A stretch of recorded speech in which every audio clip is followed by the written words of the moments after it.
Kasi nasa Biblia na tayo magpapatawad.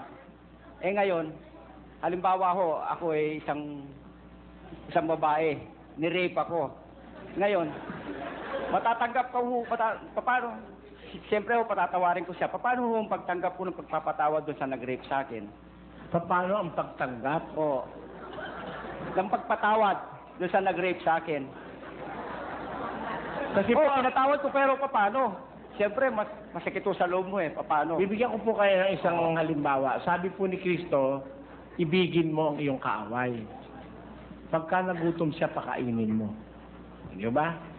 Paano yun? Hindi, pakainin mo. Sabi niya, pakainin mo. Yun ang pagmamahal sa kaaway. Pag gutom, pakanin mo. Pag nauhaw, painumin mo. Hindi sinabi, ang kaaway mo, barilin mo. Wala nun.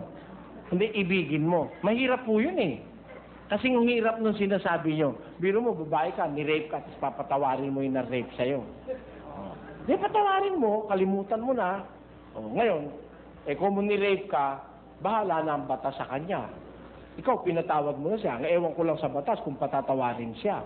Dahil masama hong crime yung pag-rape Wala hong piyansa yan Palagay ko, kung ako ang babae, mapapatawad ko Kasi sabi ni Jesus, magpatawad kayo. Pag hindi kayo nagpatawad, hindi kayo patatawarin. Lalo na, halimbawa, siguro, nagkaanak ako. Babae ka, pag may anak ka na, mamahalin mo na rin anak mo, baka mapatawad mo na. Pero ang batas, bahala na sa kanya. Kasi po, ang pagpapatawad, ang kahulugan nun, pagkalimot dun sa ginawa sa yung masama ng kapwa. You will erase it from your memory. Ganun yung patawad sa Biblia.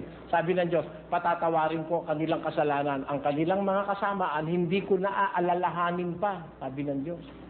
Kaya ang pagpapatawad po, ibig sabihin, pagkalimot dun sa kasalanang nagawa ng kapwa. Basahin mo nga yan.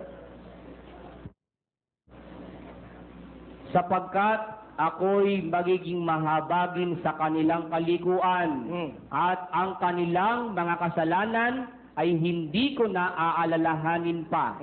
Kung ganakan pa rin kasalanan ng Diyos. Bistama ng Diyos, mangalingwan.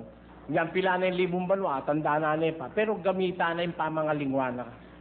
Patawaran ko lang, yung dewa kanda, kalingwan ko na yan. Kanya yung pagpapatawad po, ang ibig sabihin, pagkalimot sa ginawa sa'yo.